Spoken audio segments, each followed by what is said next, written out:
All right, ladies and gentlemen, welcome back to the Malzberg panel.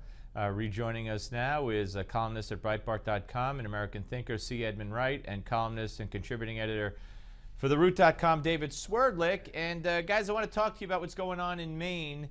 And what's going on in Maine is that the governor has just recently issued a written statement saying that negotiations with the nurse who was first quarantined when she came back from Western Africa here in New Jersey for a day, and then flown to her home state of Maine, and was asked to stay in quarantine.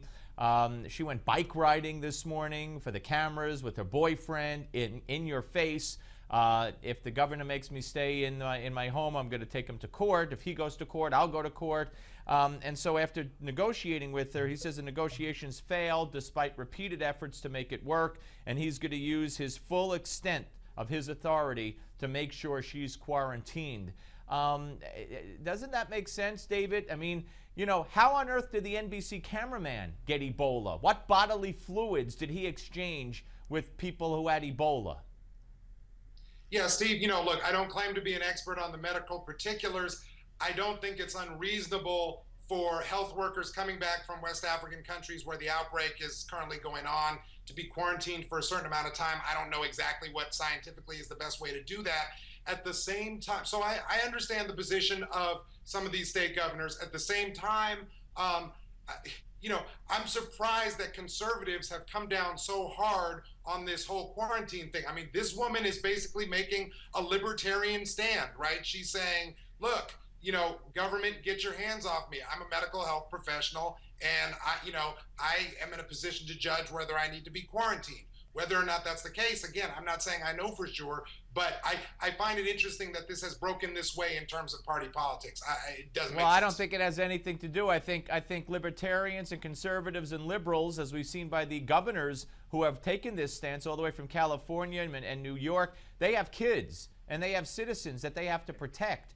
And you know what? You can't trust the medical professionals, as evidenced by the doctor who came back to New York City and lied about riding the subway after he started feeling sluggish. It had to be proven to him and shown to him, hey, we caught you. And then he said, okay, you got me. So I don't trust the medical professionals any more than I trust anybody else, Edmund. No, and you listen to this nurse's statements and, you know, her threats to go to court. I mean, she says there's absolutely no medical evidence. Well, I'm sorry. That is a lie. There may not be medical proof. There may be split medical opinions. But to say there's no medical evidence, no medical research that indicates there's a 21-day period of incubation where you need to be quarantined is just ridiculous. But to Dave's point about the libertarian, see, if you don't parse the libertarianism carefully, you'll step in it. The rights, the liberty is to the people who do not want to catch Ebola in case she's a carrier. So the libertarian argument here could break either way. Yeah, and I understand that. I think Edmund makes a good point, and I actually don't think that on this, at least on this one issue, I don't know if we're that far apart.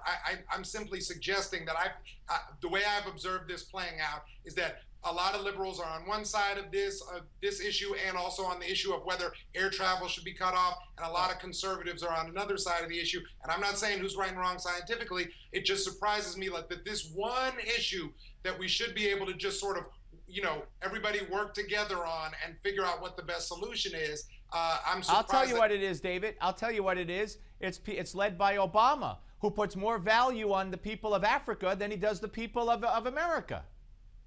Well, I definitely don't think that's the case. I think President Obama has listened to the advisors who have told him that scientifically it's not prudent to, you know, stop flights going back and forth.